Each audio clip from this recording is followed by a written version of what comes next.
Students, आज मैं आपके साथ इकोनॉमिक्स का एक और टॉपिक लेके आया हूँ। टॉपिक का नाम है स्ट्रक्चरल अनएम्प्लॉयमेंट और चैप्टर का नाम है अनएम्प्लॉयमेंट।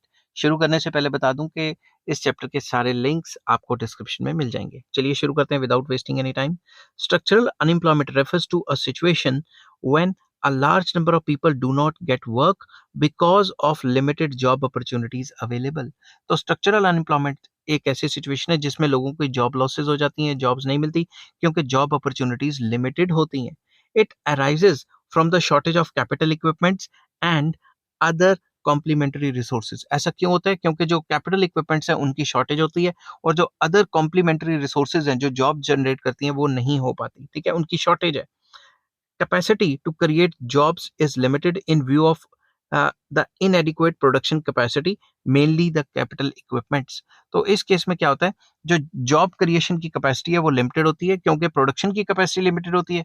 प्रोडक्शन की कैपेसिटी लिमिटेड क्यों होती है? क्योंकि मशीनें नहीं होती तो काम कराने को कोई नहीं होता। जैसे जो डेवलपिंग कंट्रीज या अंडर डेवलप कंट्रीज जो होती हैं उनमें ज्यादातर होता है। In India the production capacity is not only limited but it is it is increasing at a slow rate because of the low rate of capital formation।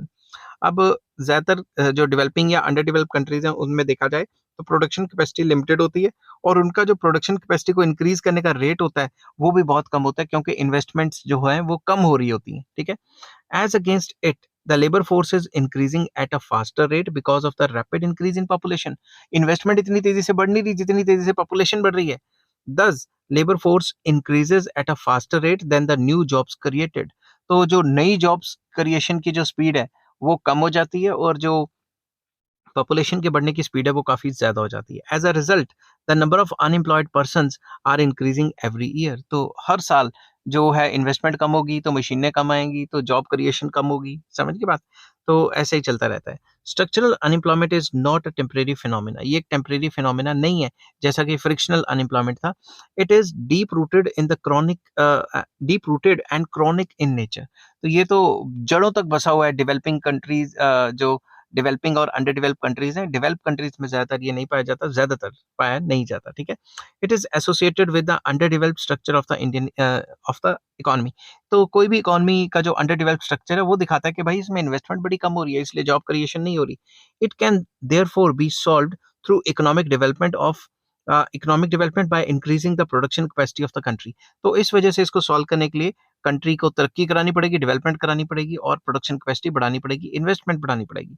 Economic development would bring about a large increase in employment opportunities so as to absorb the increased labor force resulting from the growth of the population। तो economic development करनी पड़ेगी जिसकी वजह से employment opportunities बढ़ेंगी और employment opportunities बढ़ेंगी तो जो लेबर फोर्स वेला बैठा है उसको कम से कम काम मिल जाएगा। Since this type of unemployment is associated with structure of the economy के इकोनॉमी के ढांचे से रिलेटेड है and it can be taken care by structural transformation of the economy, that is why it is called structural unemployment। क्योंकि ये economy के ढांचे से रिलेटेड है, इकोनॉमी के जो ओवरऑल स्ट्रक्चर है उससे रिलेटेड है कि जब इकोनॉमी डेवलप होएगी तभी ये जो है अनएम्प्लॉयमेंट कम होगी, इस वजह से इसको स्ट्रक्चरल अनएम्प्लॉयमेंट कहा गया है।